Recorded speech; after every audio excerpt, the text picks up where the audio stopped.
We all know the story about the birth of Jesus Christ, including the Virgin Mary being engaged to Joseph, the wise men, the shepherds, the flight to Egypt, Herod killing the infants, and so on. But is this what really happened?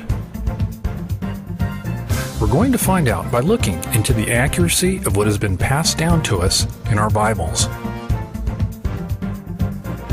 One of the subjects that the updated version has researched for accuracy concerns the events surrounding the birth of Jesus Christ. Almost all of the information we have about Christmas in the Bible is in the first 2 chapters of Matthew and the first 3 chapters of Luke. Let's take a look at Matthew.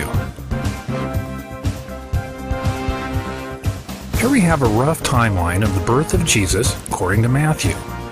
Now, it's not entirely clear in Matthew how much time passes between some of these events, so the times in this chart are just approximations.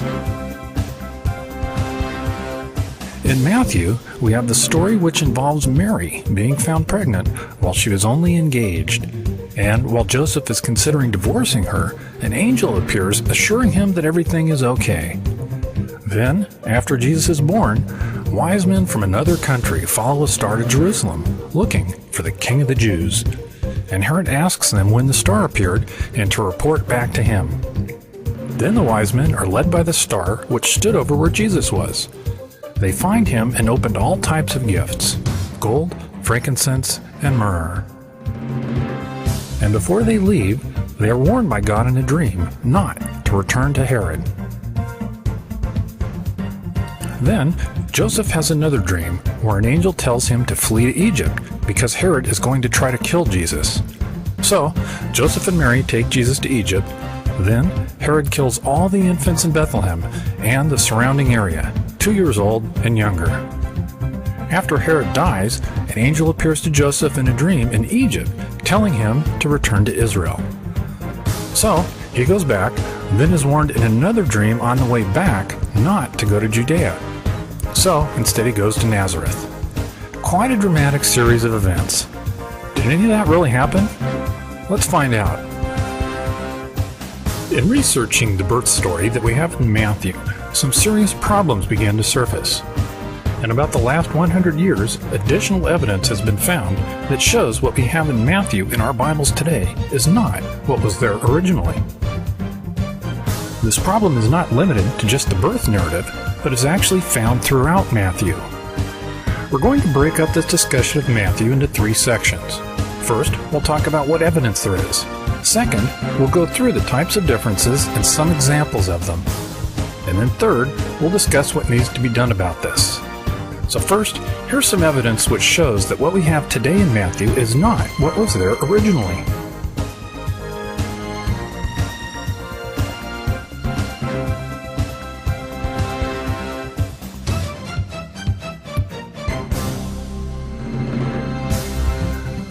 One of the first sources that has some good comprehensive information about this is a relatively short publication, 74 pages long, by Shlomo Pines called The Jewish Christians of the Early Centuries of Christianity According to a New Source. This came out in 1966. What Mr. Pines evaluates is an Arabic manuscript from about the year 1000 AD. As far as he knows, this text has never been studied before. The importance of this document is that it appears to use as a reference independent sources that go back to the very beginnings of Christianity.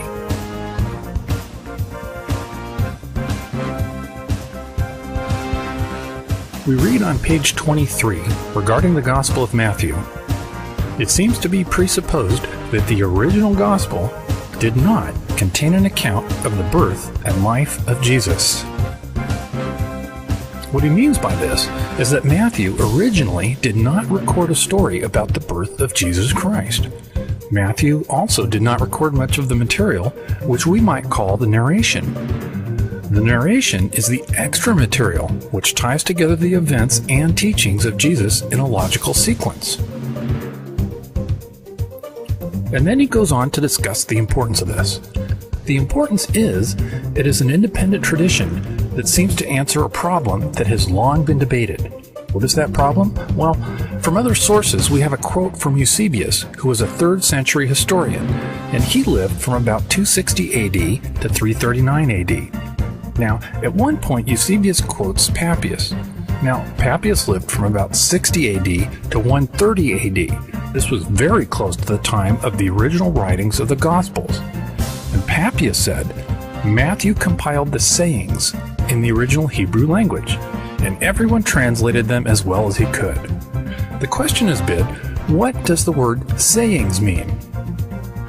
As English readers, we generally expect to see books written in a narrative format.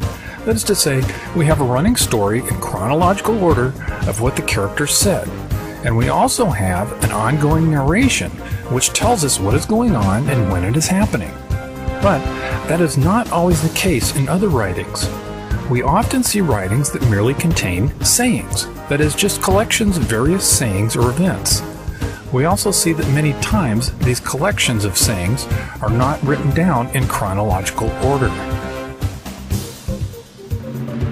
In order to figure out what has happened here, it is important to understand this concept of something written as sayings. So let's take a look at how a collection of sayings in Matthew might have appeared.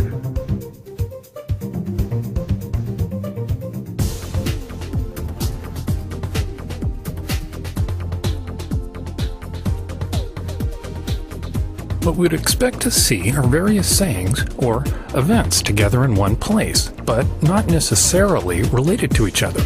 So we could start with something like, Jesus said, "The harvest is indeed plenteous, but the workers are few. Pray therefore the Lord of the harvest that he send forth workers into his harvest." After that might be, Jesus said, "To him who strikes you on the one cheek, offer also the other. And from him who takes away your cloak, don't withhold your coat also."